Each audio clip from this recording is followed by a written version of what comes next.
the organizers of this forum invited the Permanent Secretary of the Ministry of Energy and Mineral Development to give a closing remark. As many of you would be aware, a closing remark is based on the things that have been said during the session. So we tried to see if we could write something to close, but we were not sure what would be important or what would be relevant. So the organizers have actually ambushed us twice, because the topic they gave was resource management, making oil work for Africa. And I think there was a lot of reference to Nigeria and things like that. So the bit that we prepared was along those lines. Now, a lot of the discussions, of course, has been on national content, not completely out of the way. And so, but as I told you, I came very well armed. I was very well protected. You've heard from my national content officer. You've heard from my communications officer. But you didn't hear from my economist. So you didn't talk about the money. That would have also been very interesting. So in making the closing remark, I will respond to the things that were asked in this session, and then I'll read a bit of what the Permanent Secretary gave me to read. I'll leave out the parts about Nigeria because they've not been talked about in this session. Coming on to the parts that I had some responses to make. One was by Honorable Rosemary, who asked what percentage of people have been paid in the refinery area so far. And now it is standing at 72%. 72% of the people in the refinery area have been compensated. CNOC, which should have given the information, asked me to tell the audience when the Kingfisher well will be spudded as a technical team. And a lot of things happen before a well is spudded. And so there are normally changes in the last day or in the last 2 days. But we do expect that in the next 1 week or so, the Kingfisher 4 well will have been spudded. I think the moderator, Angelo, asked what is going to happen next in the oil and gas sector in Uganda. And he did say that exploration has ended. I think the audience needs to know that Uganda is fortunate. We have a total of 21 oil and gas discoveries made. They were all not made at the same time, and therefore the ending of the exploration is not at the same time. There is an aspect of cascading. As we stand now, 14 of these discoveries, their exploration and appraisal has ended, and they have handed in their applications for production licenses. That's what ends exploration. For 4 of the other fields, they are yet to complete this process, and we expect that they will complete this process before the end of this year. The other fields which are not in this process have been handed back to government because the companies thought they were sub-commercial. So that is the state of play now. Out of those that have submitted applications for production licenses, only 1 has been issued, and the others are still being discussed by the companies. What next is that we expect that these production licenses will be issued before the end of the year. And if they are, then the companies will start developing the fields. Developing the fields means starting to put in place infrastructure to produce the oil. This normally takes 2, on the outside 3 years for the field. And so what is next is that we expect that once the production licenses are issued, the companies will start developing the fields, and you will actually see a beehive of activity as these fields are being developed. And for Uganda, fortunately, they will be developed at the same time as the refinery and the pipeline are being built. So we expect a lot of infrastructure development starting next year, going into the next 2-3 years. So that is kind of what happens next. Honorable Mchitale asked me to confirm the resources in the country. It's true that during the appraisal period, it's been confirmed that the resources in Uganda in the fields that have been discovered now stand at 6.5 billion barrels of oil, up from 3.5. In the past, we used to use an average of 30% to calculate the recoverability. This time, we're not using an average. We are actually using data that has been collected from the fields to be able to know what recoverable oil you have from each field. And this may be disappointing because the recoverable oil has only gone to 1.4 billion, up from 1.2. So the resources were 3.5 and they went to 6.5. The recoverable was 1.2, but it has only gone to 1.4.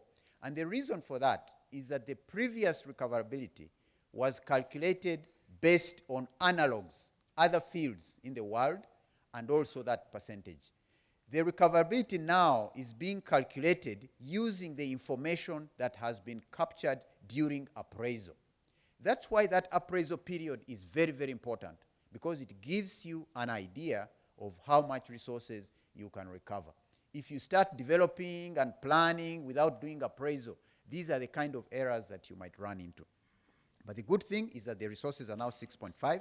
The recoverable is 1.4, but it means that as a country, we now have to think and look at technology on how to recover 6.5 billion. And that's the kind of thing that has been happening in the United States now. Many of you have heard that the United States has had a boom in production because of producing its gas. They were aware that that gas was there. They didn't have technology to produce it, but when they discovered the technology of fracturing, then those resources became available. So it's good news that you have the resources, and that is what is in place. The regulations were talked about a lot. The regulations that Honorable Rosemary talked about are under compilation. I can tell you that it's been a lot of work, because actually it's a large set of regulations. And the region is a large set of regulations. There are regulations for two laws: the law on petroleum exploration, development, and production, and the law on petroleum refining, transportation, and gas processing. So each of these laws has its own set of the regulations. And each law has regulations on the technical aspects, has regulations on the national content aspect, and has regulations on the health, safety, and environmental aspects. And when you look at the books of the regulations, they are quite significant. So it's taken a long time, but we expect that any time now, the first draft that will be shared with the public should be able to come out, and then we can get these regulations done by the end of the year. My colleagues answered many of the other questions, but there was this 30 years of oil. In the discussion, I had it coming out a lot. 30 years, and then we'll have nothing. 30 years, and then the pipeline will be useless. 30 years, and then so on, so on, so. The 30 years, or 25 to 30 years we're talking about, are for the oil resources that have been discovered in these 21 oil fields. As I explained earlier, the licensing round that we're going to do is also expected to bring on board resources. These resources are expected to extend the timeline of Uganda's production of oil beyond the 35 years. We don't say that confidently, because we cannot say the licensing will find oil and the oil will have so many years. But the truth of the matter is that we are expectant, because the Albertan Graben is very prospective, that the new licenses will also find oil. And when that oil is found, it will add on to these 30 years. And so there's a possibility for the country to produce oil for more than the 30 years that we're talking about. Those are the comments that I got from the session. I would now like to read part of the closing remark that we had prepared without hearing the presentations. And this is from the Permanent Secretary, who asked me to express the delight of the ministry for the organizers of this conference to have invited us to be participants in this. The ministry commends Leo Africa Forum and the Conrad Adnega Stifang for organizing this conference, and specifically the Conrad Adenua Stifang for promoting dialogue on managing natural resource wealth in Africa. As we were told, this is the third time that they are doing it. I feel privileged because I've had the opportunity to speak at the previous two. One which was addressed by Peter Noor of the Norwegian Oil Development Program, and the other which was addressed by the former president of Ghana, His Excellency John Kufuor. One of the things we enjoy most as a ministry and as government is the national oil and gas policy for Uganda, because we had everybody in the communities, in the NGOs participating in this policy. And so we take a lot of pride in how Ugandans lift this national oil and gas policy and say, this is the national oil and gas policy for Uganda. This is guiding the development of the sector, and it's an important document. There's a little story we tell about Nigeria. We've been engaging with Nigeria a lot in the past. And one of the things we did when we went to visit them first, we took along a national oil and gas policy.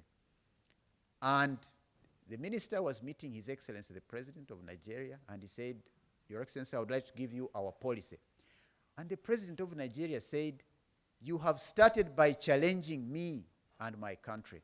because I can tell you that Nigeria has never had a policy on oil, documented and written. And he said that this was probably one of the problems they were having as a country. And so he actually congratulated Uganda for having a policy to set a direction on the way you would like to go. So that's an aspect of the work that has been done in the past. I didn't want to repeat a lot of these things, and especially, but I thought I would also share with you something on the cooperation, because this paper, when we received it, was emphasizing the need to work with other African countries. And for us in Uganda, we have worked a lot with the East African community countries, the partner states in the East African community, to an amazing level, because we started working with the partner states of East Africa before any oil or gas was discovered in any of these countries. So the work we used to do together was say, look, we are all in the same boat. We think we have potential. But industry is not listening to us, because Uganda is going alone, Kenya is going alone, Tanzania is going alone. So let's get together.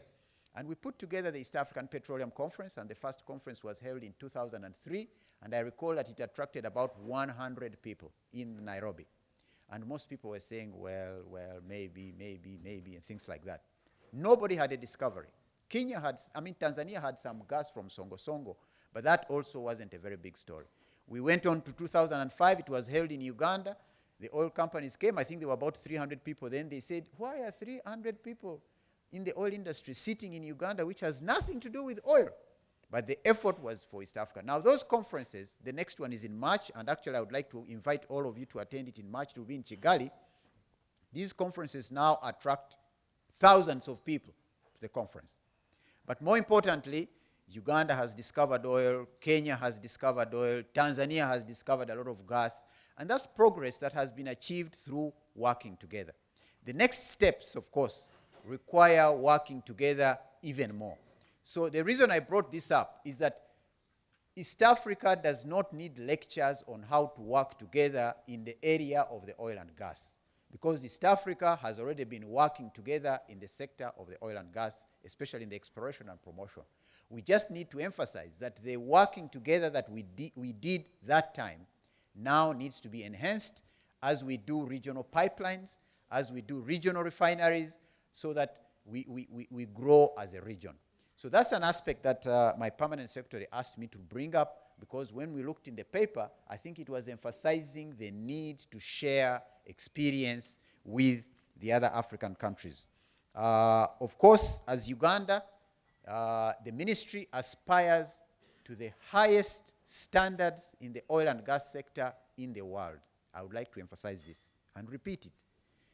The ministry aspires to the highest standards in the oil and gas sector in the world, in all aspects. And if you looked at the policy, if you looked at the laws that have been done, if you look at the challenge of the regulations, and you compare them with other parts of the world, you will see that this is truly an effort that the country is trying to make. And in doing so, of course, we are cooperating with other countries. And the countries that we're cooperating with includes Australia. We've been to Malaysia. We've been to Norway. We've been to Trinidad and Tobago. And we also go to Nigeria to also see how they are moving forward. And in our visits to Nigeria, there are the challenges that they've gone through. But one of the things we see in Nigeria, which I would like this audience to know, is the tremendous effort Nigeria is making to get out of the challenges they have had in the past. It's an amazing effort, and anybody who goes there will see that, and actually that's something that we have found that we need to learn from them. This aspect of national content, the world, and actually Africa, is more or less benchmarking on Nigeria, because they've seen how much they lost as a result of not having their people participate adequately in this sector of oil. So in conclusion, I was asked to say that the ministry and the government are committed to ensuring that our nation and its people benefit from this oil and gas sector, and that the country is an example of best practice in the oil and gas industry in Uganda. And we thank and recognize all of you, all the stakeholders who are participating in this, because your contributions are indeed very important. I thank you very much.